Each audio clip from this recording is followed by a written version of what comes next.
عورت اور غم، اللہ تبارک و تعالیٰ نے عورتوں کے لیے غم بالکل پسند نہیں فرمایا۔ سورۃ قصص میں موسیٰ علیہ السلام کے والدہ کے متعلق فرمایا کہ تقر عینها ولا تحزن ولا تخافی ولا تحزنی۔ مریم علیہ السلام کے متعلق فرمایا فکلی واشربی وقری عینا فناداها من تحتها الا تحزنی۔ سورۃ احزاب میں مسلمان عورتوں کے متعلق ارشاد فرمایا ذالک ادنی ان تقر اعینہن ولا يحزن۔ ان آیتوں سے یہ بات معلوم ہو گئی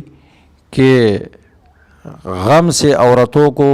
دور رکھا جائے، ان کو غمزدہ نہ کیا جائے، اس لیے کہ عورت کا غم بڑا گہرا اور عمیق ہوتا ہے، اس کا درد سخت ہوتا ہے اور اس کے دل میں یہ طاقت نہیں ہے کہ وہ غم برداشت کر سکے۔ اس لیے ان آیاتوں میں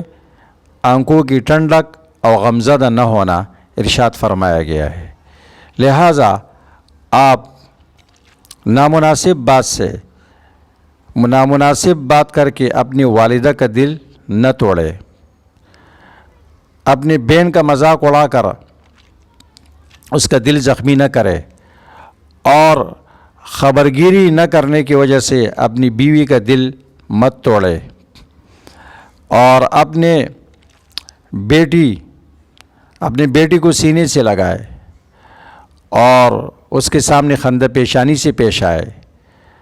اس کے جائز مطالبے پر لبیک کہے، اس لیے کہ اللہ تعالیٰ نے عورتوں سے غم کو دور کیا اور اس کی نفی کی، اور ہمارے پیغمبر نے ارشاد فرمایا رفقا بالقواریر، شیشوں کے ساتھ نرمی برتو۔ عورتوں کو تشبیہ دی گئی شیشوں کے ساتھ، شیشے کو کیسے آرام سے اٹھایا جاتا ہے، آرام سے رکھا جاتا ہے تاکہ وہ ٹوٹ نہ جائے، تو اس طرح عورتوں کے دل کو بھی نہ توڑا جائے، والدہ ہو، بیوی ہو، بیٹی ہو، بہن ہو، یہ ہمارے اسلام کی تعلیم ہے۔